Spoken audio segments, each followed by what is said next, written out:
Hi everyone, welcome to Fluent English for You.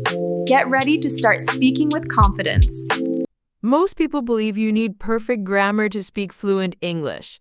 That belief is false. I do. I always feel so much pressure to be perfect when I speak.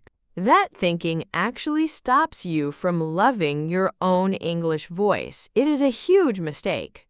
Wait, what? How can I love my voice if it is not perfect yet? Exactly. And I am going to show you a secret today that will change everything about how you feel about your English. Have you ever felt like your English was just not good enough? Type yes in the comments if you know that feeling. Oh, absolutely. I have a story, actually. A very embarrassing one that connects to this. Okay, so last month, I went to this international student mixer, right? Yes, I remember you mentioning it. You were so excited about it. I was. But then, I met this person from Brazil, and we started talking about hobbies and interests. That sounds great. What happened next in the conversation? I wanted to say I enjoyed painting in my free time. It sounds simple, right? It seems straightforward enough, yes. But my brain just froze. I started thinking, is it enjoy to paint or enjoy painting? Is free time even the most natural phrase to use? The self-doubt monster made an unexpected appearance. Exactly. My face felt hot. My mind went completely blank. I could not find the correct words at all. And what did you manage to say instead of your original thought? I mumbled something like, I like art sometimes. It came out so weak and uncertain. Oh no. That feeling is truly universal, Alex. Many learners experience it. The person just nodded politely, and then the conversation died. I felt so small, so incapable of speaking English. It sounds like you were not upset about the grammar itself, but about how you felt about yourself in that moment. Yes, I felt like I was not intelligent, that my English was terrible, and that I should not even try to speak. That is the core of it. We often confuse a language mistake with a personal failing or inadequacy. It made me want to just go home and never speak English again for a long time. Many people feel that way. They let one single moment of self-doubt define their entire language journey. It was hard to shake off that negative feeling for days. I actually avoided speaking English for a while after that incident. That is a common reaction when we do not practice self-compassion for our learning process. Self-compassion? What exactly does that mean in the context of English learning? It means being kind to yourself, even when you make a problems mistake. It means understanding that learning is a process, not an instant state. I guess I am always so hard on myself and my performance. Most learners are. But that inner critic? It is actually the biggest blocker to achieving fluency. So if I had been kinder to myself in that moment, what would have been different? You might have simply laughed it off, tried again to rephrase, or just moved on, knowing that one sentence does not define your entire ability. That sounds liberating, actually. I wish I had known this then. It absolutely is. It is the very first step to truly loving your English voice and gaining confidence. That story highlights exactly why self-love is not just a trendy phrase, but a powerful, practical tool for English learners. I am ready to learn how to fix that inner critic. Tell me the secret to loving my English voice. Our first phrase is, I am doing my best. It is simple, right? But incredibly powerful for your mindset. How does just saying that help my English skills directly? Because it acknowledges your consistent effort. It stops the comparison game and instantly silences the inner voice that says you are not good enough. So even if I struggle with a sentence, I can still say this to myself? Yes, absolutely. It is a mental reset button. It shifts your focus from desiring perfect to celebrating progress. I am doing my best to learn English every day, and that is truly enough. Repeat this phrase with conviction, feeling its truth. I am doing my best. Next up, it is okay to make mistakes. This one is foundational for any learner. But mistakes feel so bad. They feel like complete failure when I make them. They are not. Mistakes are valuable information. They tell you exactly where to improve. Every single fluent speaker made thousands of them. So I should not be afraid of them happening? You should actually welcome them. They are proof you are trying, proof you are actively learning and pushing your boundaries. It is okay to make mistakes. They actually help me learn and grow faster. Say it aloud. Embrace the empowering truth. It is okay to make mistakes.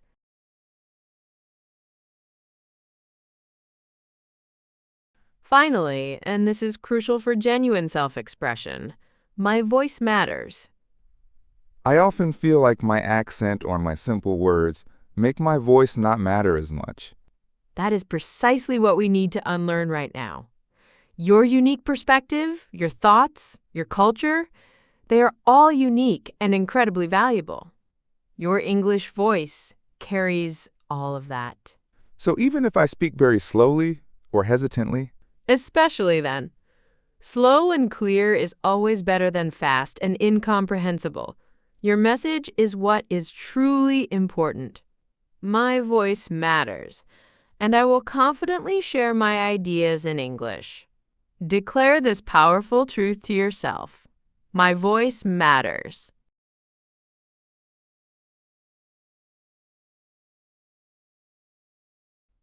All right, Alex, are you ready to see how well you have absorbed these self-loving English truths we just discussed? I think so. I feel more prepared now. Bring on the quiz. Look at this screen and choose the best option that truly helps you. You are speaking English and you suddenly forget a common word.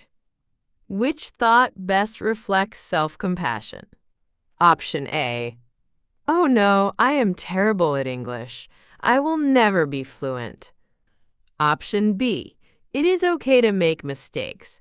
I will try to remember it next time. Option C. Everyone is judging me right now for my poor vocabulary.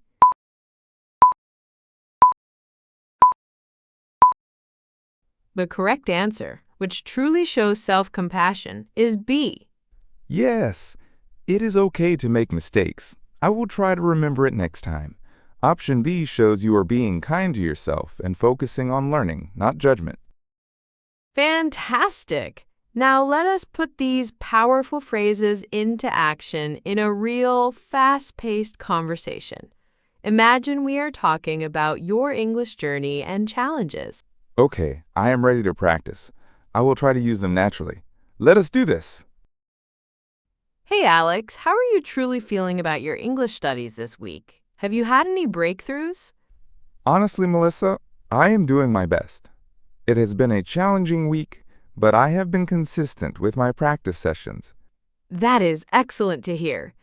Consistency is truly key. Have you faced any particular challenges that really tested your resolve this week? Yes, actually. I had an online meeting for a project at university, and I had to present a small part of our findings. Oh, a presentation. That can be quite nerve-wracking even for native speakers, let alone learners. It was. My mind went completely blank for a moment when I tried to explain a complex idea. I made a few grammar errors, and I could feel myself getting flustered and anxious. And in that critical moment, what was your very first reaction to that feeling? My old self would have completely spiraled.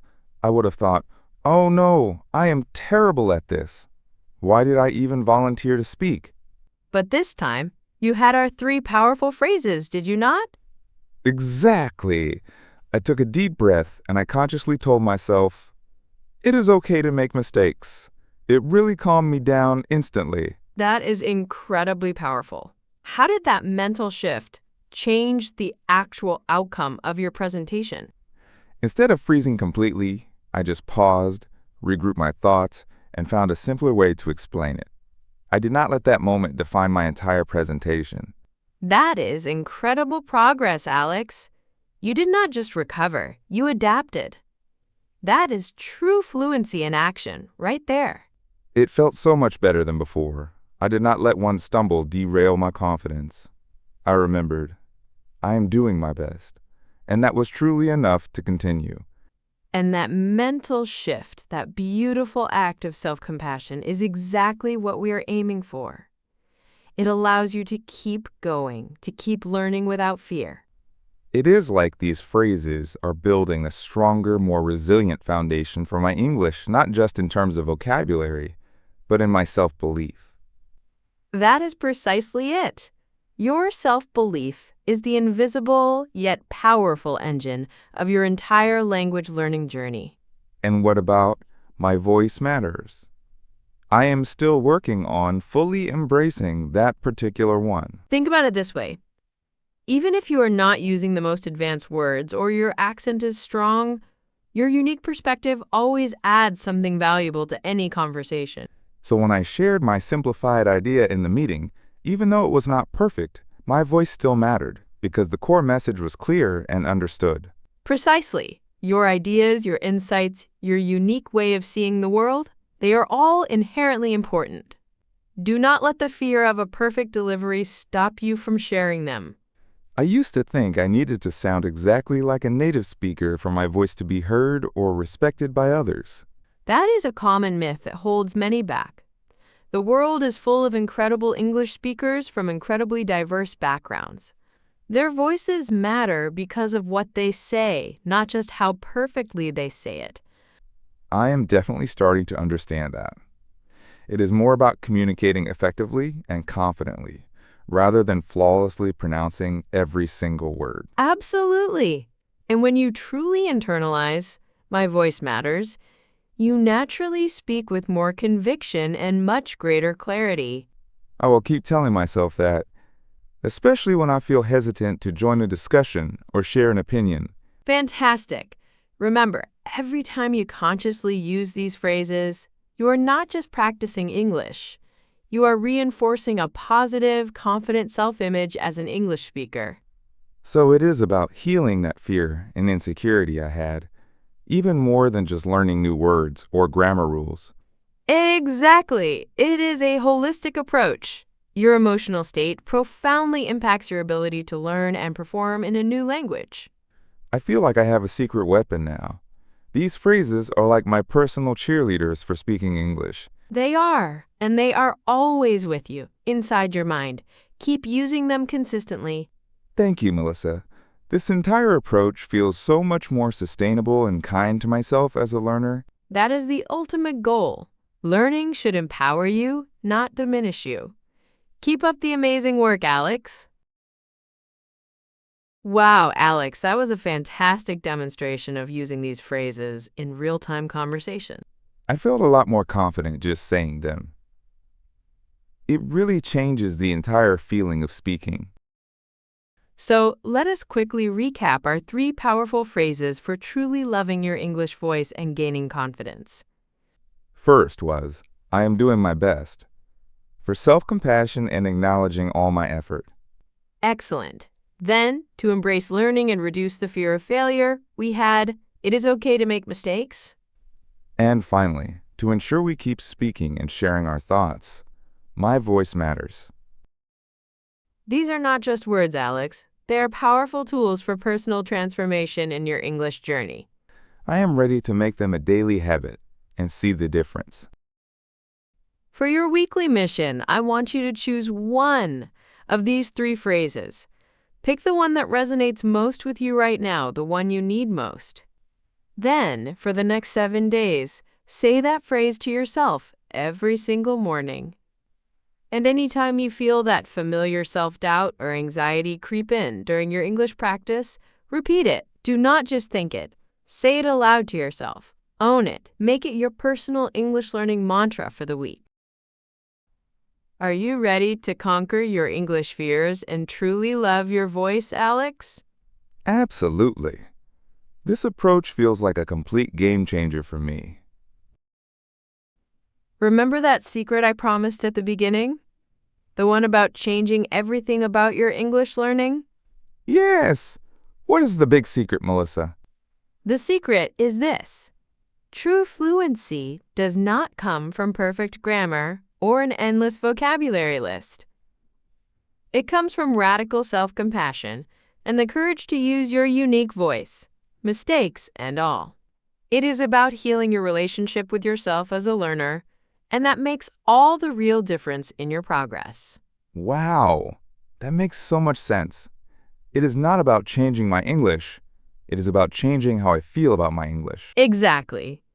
If you found this helpful, do not forget to like this video and subscribe to Fluent English for You for more real-world English tips and confidence boosters. Keep practicing these powerful phrases, and always remember, your English journey is unique and incredibly valuable. See you next time.